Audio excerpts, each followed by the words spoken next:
भाद्रपद मास के कृष्ण पक्ष की अष्टमी को देश भर में जन्माष्टमी का त्योहार मनाया जाता है। इस बार यह सोमवार को यानी कि 30 अगस्त को है। देश भर में जन्माष्टमी की धूम अभी से देखने को मिल रही है। लोगों में भी जन्माष्टमी को लेकर अच्छा खासा क्रेज देखने को मिल रहा है। इस दिन भगवान श्री कृष्ण ने मथुरा में जन्म लिया था, फिर गोकुल भेज दिए गए।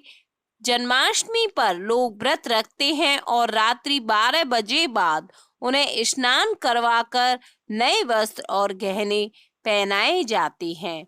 इतना ही नहीं, कान्हा जी को तरह तरह के व्यंजन का भोग लगाया जाता है।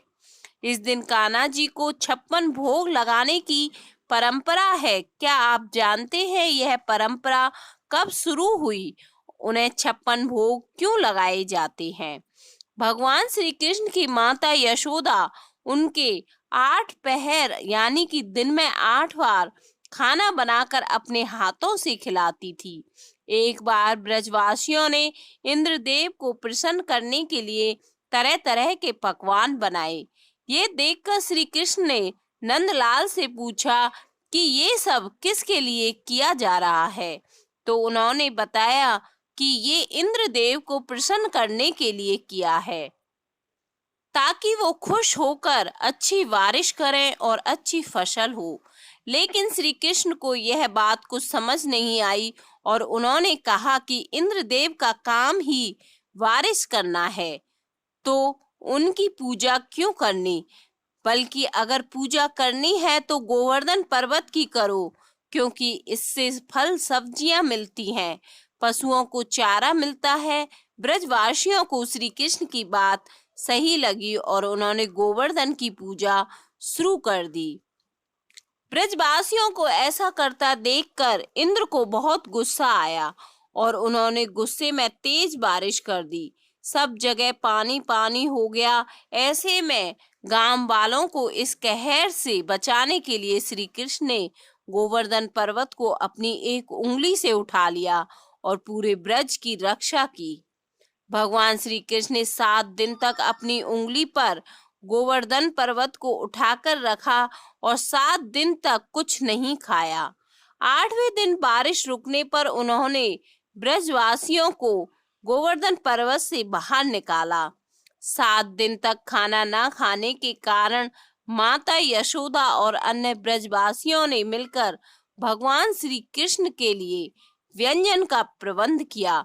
क्योंकि यशोदा माता श्री कृष्ण को एक दिन में 8 बार खाना खिलाती थी, इसलिए 7 दिन कुछ ना खाने पर उन्हें 56 भोग का भोग लगाया गया, जिसमें वे सभी चीजें शामिल की गई थी जो श्री कृष्ण को पसंद थी। श्री कृष्ण को भोग लगाने के लिए 56 भोग बनाने की परंपरा है। इसमें 20 तरह की मिठाई, 16 तरह की नमकीन और 20 तरह के ड्राई फ्रूट्स आदि का भोग लगाते हैं। इसमें माखन, मिश्री, खीर, लड्डू, बादाम का दूध, रसगुल्ला, मठरी, रबड़ी, जलेबी, टिक्की, मालपुआ, मूंग की दाल का हलवा, दही, खिचड़ी, दाल चावल, कढ़ी, घेवर, इलायची, चीला, लौकी की सब्जी, बैंगन की सब्जी, मुकब्बा आदि सभी चीजें 56 भोग का हिस्सा होती हैं। इसके अलावा पापड़, चटनी, मोहन भोग, साग और पकौड़ी भी 56 भोग में रखी जाती हैं। अष्टमी के दिन जन्मे श्री कृष्ण को भगवान विष्णु का ही अवतार माना जाता है। इस दिन भगवान श्री कृष्ण के जन्म दिवस की खुशी में व्रत रखते हैं। रात को 12 बजे तक जागकर भगवान की वंदना और स्तुति की जाती है। कई जगह भगवान के जन्मोत्सव पर जागरण भी किया जाता है। श्री कृष्ण के जन्म के समय रात को 12 बजे श्री कृष्ण को माखन मिश्री का भोग लगाते हैं। घर में बने मंदिरों को गुब्बारे, फूलों और लाइट आदि से सजाते हैं। वहीं मंदिरों की शोभा भी देखने लायक होती है। घरों और मंदिरों में कान्हा जी के लिए पालना सजाया जाता है, जिस पर लड्डू गोपाल को नई पोशाक, गहने आदि से सजाकर बैठाया जाता है। इसी दिन कान्हा जी को झूला झुलाने की भी मान्यता है। जन्माष्टमी के दिन श्री कृष्ण के जन्म के समय रात 12 बजे उन्हें सबसे पहले माखन मिश्री का भोग लगाते हैं। ऐसा माना जाता है कि भगवान कृष्ण को सफेद मक्खन बहुत ही पसंद है, इसलिए उनकी मैया माता उन्हें रोज माखन मिश्री खिलाया करती थी। इसी रीति रिवाज को मानते हुए जन्माष्टमी के दिन कान्हा जी की जन्म की खुशी में भक्त माखन मिश्री का भोग तैयार करते हैं।